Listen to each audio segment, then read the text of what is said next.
Alors, je disais à quelqu'un que il n'y a pas de situation qui soit mieux. Il n'y a pas de meilleure situation. Mais chacun doit tirer son témoignage de sa situation. D'accord? J'ai dit qu'il y a des pleurs qui font pleurer des pleurs et des rires qui font rire des rires. Il y a des bonheurs qui viennent s'établir sur des bonheurs. Mais il y a aussi des malheurs qui viennent s'établir sur des malheurs. Le problème que tu as et qui te fatigue et qui te fait pleurer, quelqu'un est en train de prier pour pouvoir avoir ne serait-ce que juste une solution qui atteindra ce niveau-là. Tu penses que ton problème est tellement grand, tellement difficile que tu pleures. Il y a quelqu'un qui se trouve encore dans une bassesse plus que pour toi. D'accord? Je vais dire à quelqu'un que à chacun sa situation, à chacun son témoignage.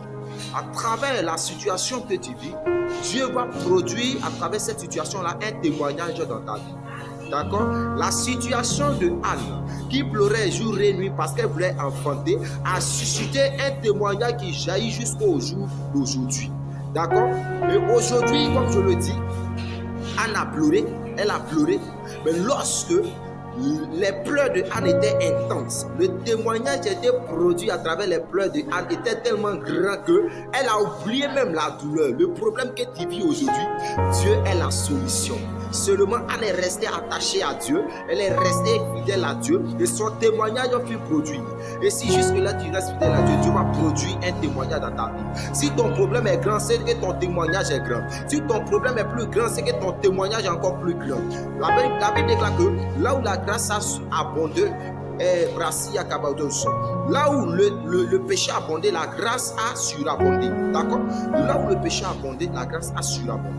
Une manière de te dire, là où il y avait un problème qui s'avait grand, qui s'avait difficile, de haute taille, d'accord, il y a une grâce, une bénédiction de surtaille, surdimensionnée, d'accord, qui va se produire dans ta vie. Dieu regarde la grandeur de ton problème pour produire ton témoignage. Alléluia. Que le Seigneur te bénisse. Que le Seigneur te bénisse. La deuxième partie, c'est comment savoir que je suis enfant de Dieu. La Bible déclare que le manguier ne peut pas produire de l'avocat.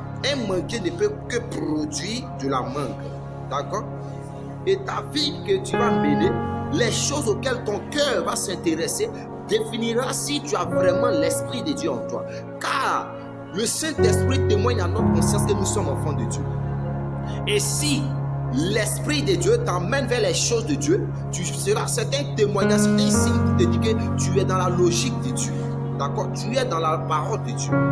Mais si, quand tu fais l'analyse, tu accordes plus d'importance aux choses du monde qu'aux choses de Dieu, c'est que l'esprit qui en toi est en train de dormir. Analyse ta vie et tu sors une conclusion. À quoi est-ce que tu t'intéresses plus? Qu'est-ce qui te donne plus de joie? Est-ce